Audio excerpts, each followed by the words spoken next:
Hello and welcome to the FT's special report on the future of commodities. Joining me is Anthony Lober, the head of oil and gas at KPMG.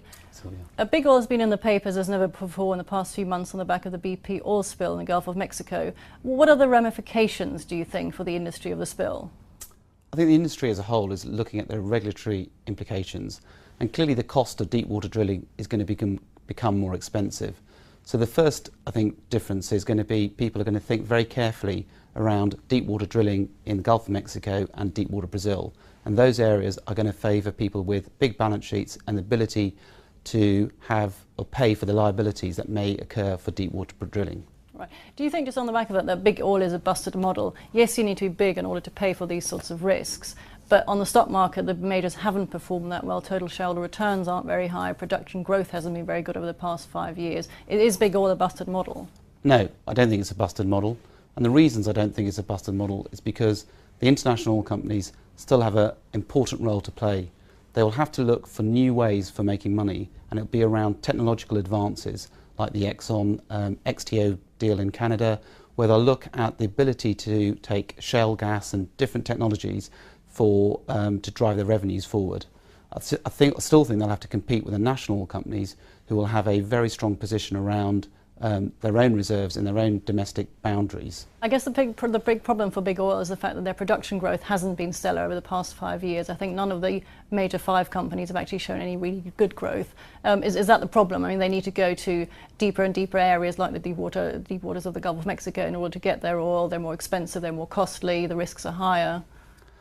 I think that's certainly true, but I think the undertone to that is what's happening in the industry. So national oil companies are looking at taking a bigger control of their own reserves. You've got resource nationalism happening, and in certain key geographic areas like Africa and Iraq, there's a degree of political instability which makes it difficult for independent oil companies to operate in.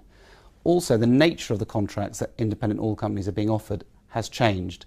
If you go back in time, lots of the independent oil companies were being offered production sharing agreements, but now in a lot of territories like Iraq, what's being offered is service contracts, which means that they get a set fee as opposed to ownership of the reserves. Right. And presumably for big oil, for the likes of BP, Exxon, Chevron, do they need to accept these new terms, given that they do need to look for more oil?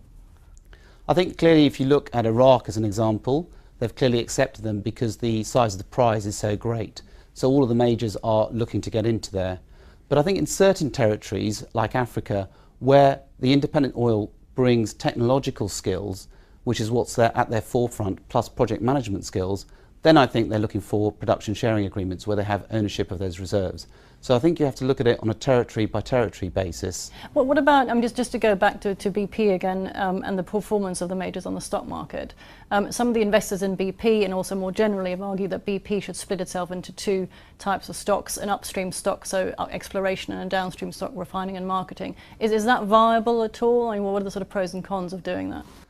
I think if you look at the industry as a whole, particularly around the independents, most of them are embarking on a strategy around selling some of their non-profitable downstream businesses, which are basically in Western Europe, and we're seeing that as a trend. So in terms of splitting themselves up, I'm not sure I'd go that far, but I think independent oil companies are clearly reacting to where do they get the best return on their capital, and that's clearly in the upstream sector, and they're looking to divest the less profitable, higher capital downstream pieces. So I think we're seeing the industry react to that already. Right. Should the majors be spending more on exploration then? Have they been spending enough? I think the key issue for the independents is what's the long-term price of oil? And if you go back over the last 18 months, there's been huge volatility and a degree of uncertainty of where that price is. Independents have had a number of strains on their balance sheet. They've had the ability to pay dividends, they've had the large capital projects, and that's meant that they have to place their bets in certain places. So I think it's changed the way that they've invested in oil exploration. They've had to look at where's the best return for their investment. So that's the trend that I think I'm seeing. Right. And presumably some of the areas that they're investing in, Shell's got a big tar sands exploration project going on in Canada. They require quite a high oil price, don't they, to be profitable, those sorts of projects? I think a lot of the technologically advanced reserves need a higher oil price, and I think a lot of the commentators look at a price between $60 and $80. So if you go back over the last 18 months when the oil price was closer to $40 to $50, then there was a degree of uncertainty of whether to invest in those large capex projects. So now as we're seeing the oil price rise and sit within that range, a lot of the independent oil companies are reinvesting again in some of these alternative projects. Right. And what about actual sort of partnerships or more in partnerships between the oil majors and the national oil companies? Will we see more of that? I personally think we'll see a lot more of that. I think we've seen that with Shell and PetroChina in Australia.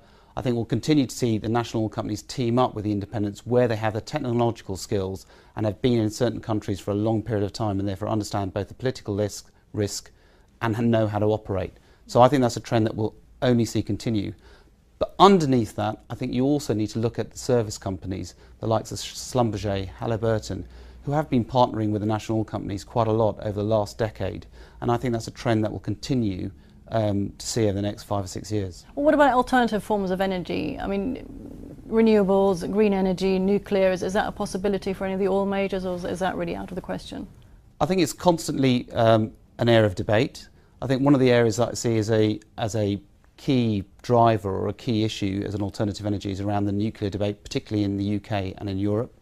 We've obviously seen a new wave of nuclear power stations about to be built in the future, and we need that to happen in order for our energy security.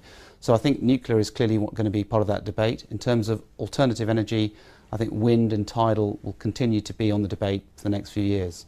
Right. And if I was an investor in big oil, or if I was a potential oil investor, would you advise me to invest in big oil or an oil explorer like a Can Energy that's obviously delivered for its shareholders in recent years? I think it depends on your appetite for risk. The excitement that goes with the exploration side, where you've got that huge upside, is always attractive. So it depends on your appetite to risk. Right. Thank you very much for joining us. Thank you, Sylvia.